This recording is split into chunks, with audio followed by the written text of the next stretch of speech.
yaa baneeyey nin raga inuu gabar muslimada qol u la galo yaa baneeyey gabar muslimada nin ajnabi inay albaab ka furto guri la wada fariisto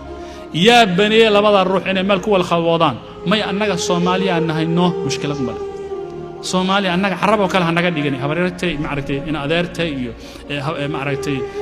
waxa ay dhashay habareertay ay dhashay mushkilad male way ku leeyahay waxyaabaha albaabada marka la furo zinadu way imanaysaa waxayna ka mid tahay khatartii nabiga sallallahu alayhi wasallam wuxuu yiri la yazni zani huwa mu'min hin yazni macquul maaha qof mu'mina oo iimaan uu ku dambi inuu zina ku dhaco walaalku culimadu waxay yiraahdeen waayahay qofka markuu zinaysto ma gaal baa leena waxay leeyihiin xaaladda uu zinada uu ku jiro 5 daqiiqo ilaahay uu ka fogaanayo oo markuu ka baxa kadib isaga dhan uu isnacayo 5 daqiiqo iimaanka waa laga koryeelay madaxiisu dul maraya markuu ka laabto ayaa loo soo celinaya xumida markuu ka baxo laakiin inta xumida uu ku jiro iimaan ma laha khatarteeda leedahay marka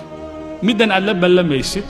midan aad la khalwoonaysid labada ruux salaanta isku duugaya labada ruux maanta dhan chatting ku wada jira labada ruux maanta xumida sameynaya inta hadii waxa arrinka ka ratimay uu zina uu noqdo nabiga sallallahu alayhi wasallam wuxuu yiri la yazni zani hiina yazni wa huwa mu'min ma zinaysa goortu zinaysa isagoo mu'min maxaa keenay arrimahaas khalwada keenay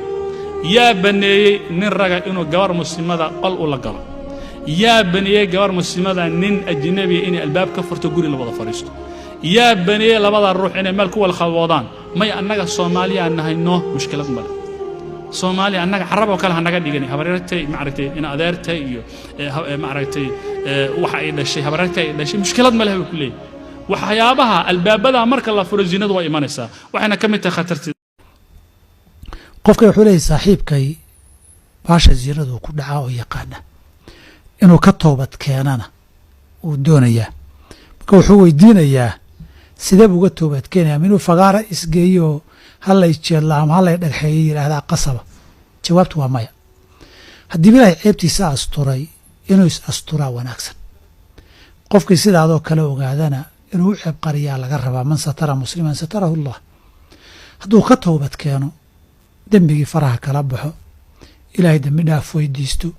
ka shalaayo ka qoomameeyo wixii uu ka dhacay inuusan dib u samayninna uu go'aansado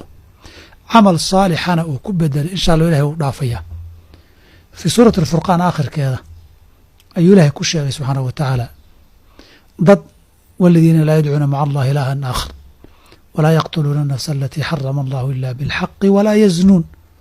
ومن يفعل ذلك يلقى أثاما يضاعف له العذاب يوم القيامة ويخلد فيه مهانا إلا من تاب وآمن وعمل عملا صالحا فأولئك يبدل الله سيئاتهم حسنات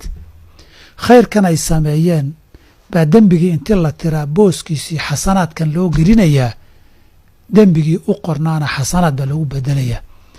wataa'ibu min adambi kama laa damba lah ha is asturo rabbina ha u toobad keeno dembi dhaafo weydiisa dembigaana ha ka haro khayrka iyo camalka saalixana ha badiyo ina alxasanaati yudhibna sayi'aat xasanaadka la sameeyaay dembiga aad samaysay bay dhaqaan ilahay isagii annagana toobada hana waafajiyo